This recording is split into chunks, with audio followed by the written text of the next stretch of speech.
Hello everyone and welcome to this new video. My name is Zuka and today we will talk about PvZ on StarCraft 2.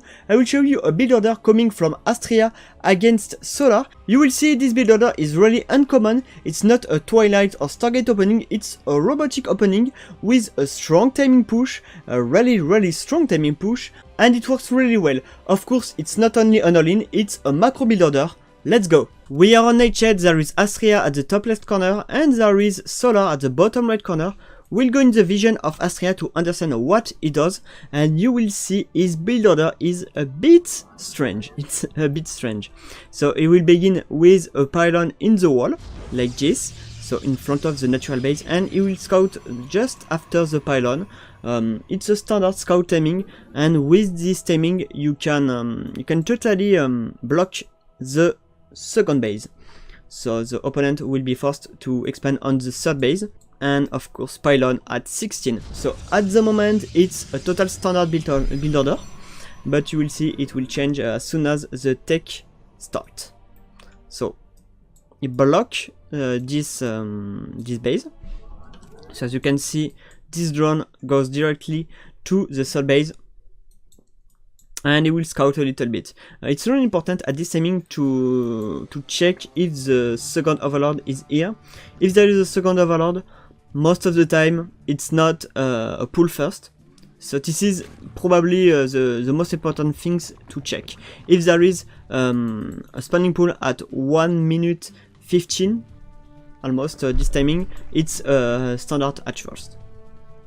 So in this case, you can play this build order. In other case, of course, you need to defend. I did a lot of video about how to hold a banning bust, roach in, or things like this. You can check them on my YouTube channel, and of course, if you like this kind of video, you can subscribe to my channel. It's totally free, and you will see I do a weekly content in English. Okay, so after this, there is the Cybernetics Core at 20, Nexus 20 and Cybernetics Core 20. And of course there is the second gas coming. And as soon as the Cybernetics Core is finished, it will do an Adept. So you can do a Stalker if you want, but most of the time Adept is way better. A Stalker is good if the opponent sends his overlord in your main base, but most of the time Adept is the safe option. So before the warp gate, you will do the robotic tech. So this is really important because with this overlord you can scout the Cybernetics Core, and if there is no warp gate, he will think that it's a Stargate opening, but it's totally not a Stargate opening, it's a standard robotic. So when you play against a Stargate opening, most of the time the Zerg will play Zerling and Queen, and in case of Twilight or robotic, it will probably play with a fast roach run. He will do the roach run, but with the Stargate opening you can skip the roach run tech to go directly to a Zerling Banling Hydraulic, for example.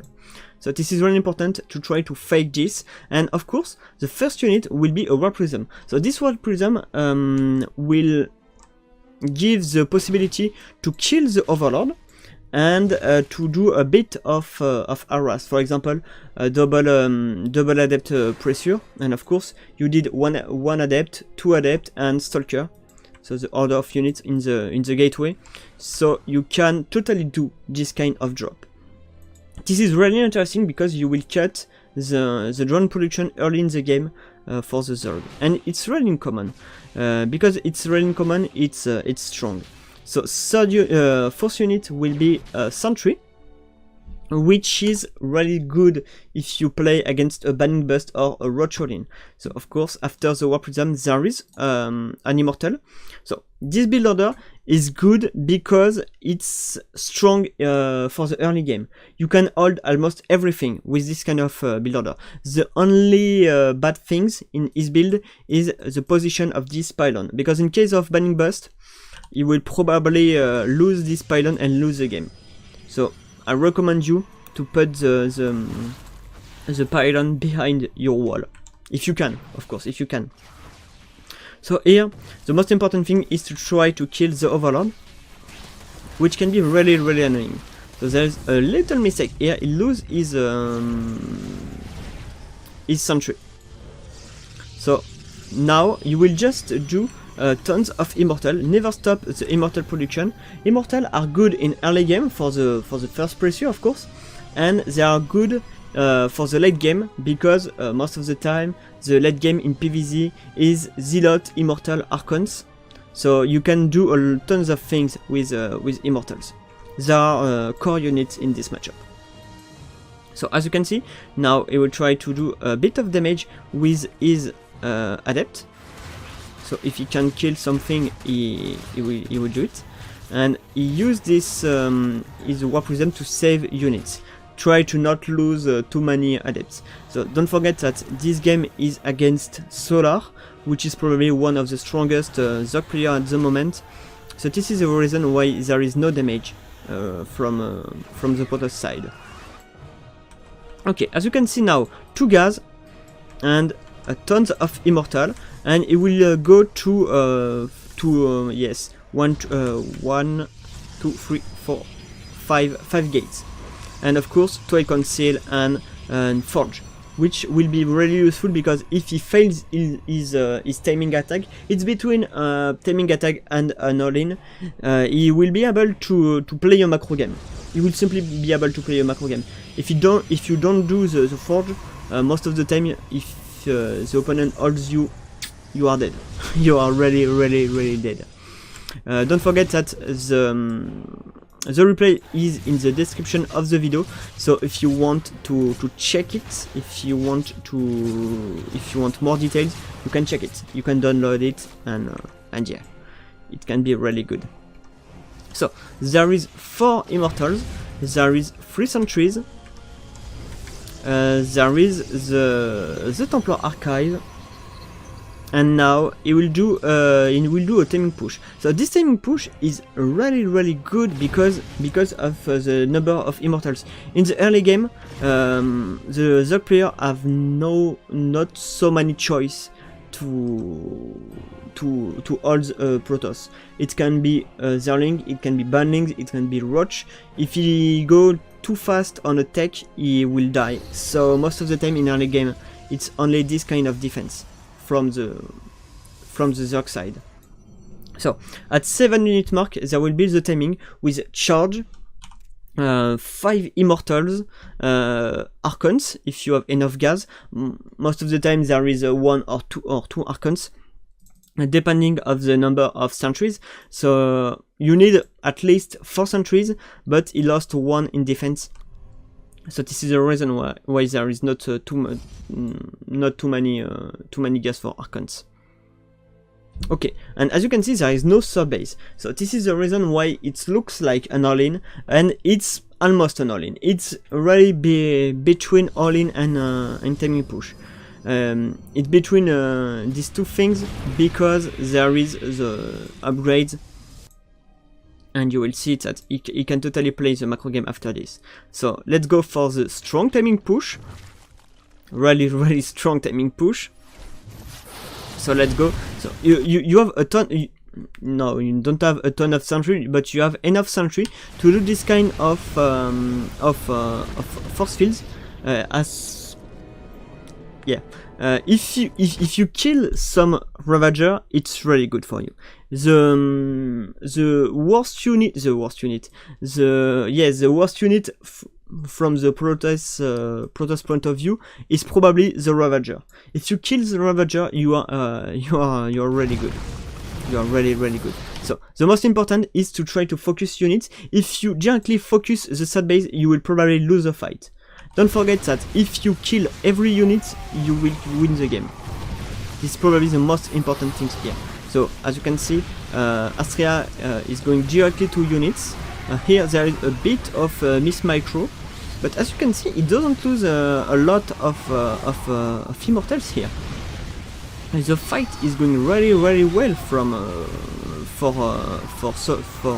Astrea. And don't forget that in this situation, Solar knows that there is a big timing push, because there is a Zerling on the third base that can see that there is no third base.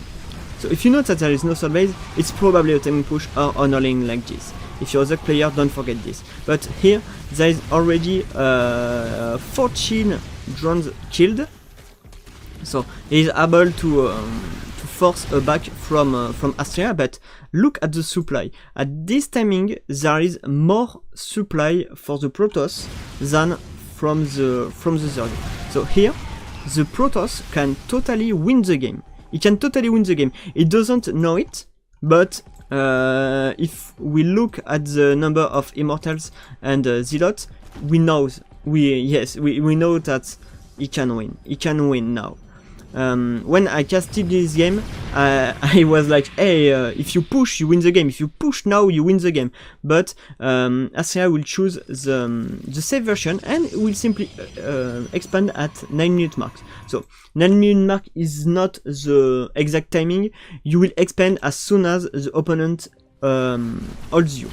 But if you can, kill the third base. If you can kill the third base, it's really good. But don't lose your army. You can play the macro game if you're able to kill this base. If you didn't kill any units, any drones, and any base, playing the macro game will be very hard for you. Really hard for you.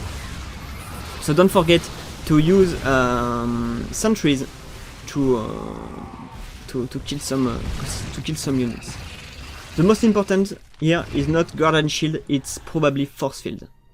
It's yes, it's 100% sure it's force field. So the Nexus will start. Let's go a little bit faster. So as you can see now, what you need to do with immortals is killing building like Roach Warren if you can, and forcing unit production first thing, and forcing defense. If you force defense, you will be able to have your +2 attack and more units. So units, it's really simple here. You will do immortals. You will do archons and zealot. Zealot, immortals, archons, which is really strong. So if you are comfortable with your micro, you can of course play with blink, like blink sentry and immortals. But to my mind, in this kind of situation, especially if you play against a strong Roach, Ravager, Zerling composition, Zealot, Immortal, Archons are probably the best unit composition. So of course, if you feel an attack coming, just do some shield battery. So what Astrea does well is keeping unit away from his army. So using his War Prism, he can do a bit of damage, of course, but most important, he can force unit back from his army. So now simply try to defend. So trying to defend here is not simple, but it's like keeping your army in a line, waiting from your storm. You can play without storm. In this situation you can play without storm if you want, but in case of night risk, banning or things like this switch, it will be hard. It will be very hard. So having this with 4 High Templars is really good. Let's go a little bit higher. So as you can see, there is 4 bases for Solar, but the unit composition isn't really good now. Zealot, sorry. Roach, Ravager, Zerling is a good army composition, but if the game past the 10-minute mark, yes, it becomes weak. It becomes really weak, because there is too many area of damage from the Protoss side. There is too many counter to his army. So as you can see, he is using his War Prism to kill some drones, some queens, and things like this. If he can kill this it's really strong. Yeah, it's perfect because he's now +2 attack against 0/0 Zerg, which is not very comfortable from the Zerg side. So now he can try to do a bit of damage. What is good to do is trying to push on some timings. So the first timing is the +1 charge, the second timing is the +2 attack, and of course you can have a third timing with the +3 attack. Always try to attack when you have a strong timing. As you can see, this army composition and this build order is mainly based on having core units directly. You will not harass with DT or with a glaive. You will not harass with Oracle. You will not harass with Phoenixes. You will go directly to the late game unit composition with a fast robotic. Okay, so now Astrea is trying to do a bit of damage here. So if you can kill the queen, it's just insane. Of course, you can lose 1, 2, or 3 zealot for this. It's perfect. It's okay. So he's going to Banding Nest, of course, because there is zealot immortal Archon's composition. So in this case, bandlings are simply strong, and you see, Astrea knows that he can't really do any damage with his army composition at this timing. Just go back, he does the blink and the +3 attack. The blink is here in case of Mutalisk, first case, and of course a switch to Broodlord. Sorry. Of course, when there is a Broodlord switch, having 2 Stargates with Void Ray, Tempest, or Carriers are way better. But you can't you can do every switch. You can do every switch, especially when you don't have the full army supply. So now he will try to do a bit of damage. So the fifth base is dead.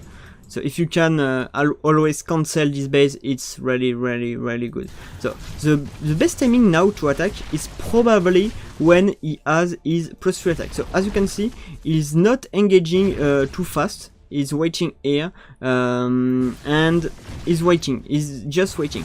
But if there is no army here, you can go. But to my mind, it's way better to wait this +3 attack. Waiting this +3 attack is way better. But don't forget that Storms, which will deal tons of damage here, doesn't have upgrades. So if you have +3, +2, or +3 attack upgrades, it doesn't change anything. Don't forget this. So here he will try to hold this, and he will use mainly his storms to hold them. Storms and of course force fields. So here this is the really bad timing for Astrea. He can totally die on this, but you will see that storms are just too strong.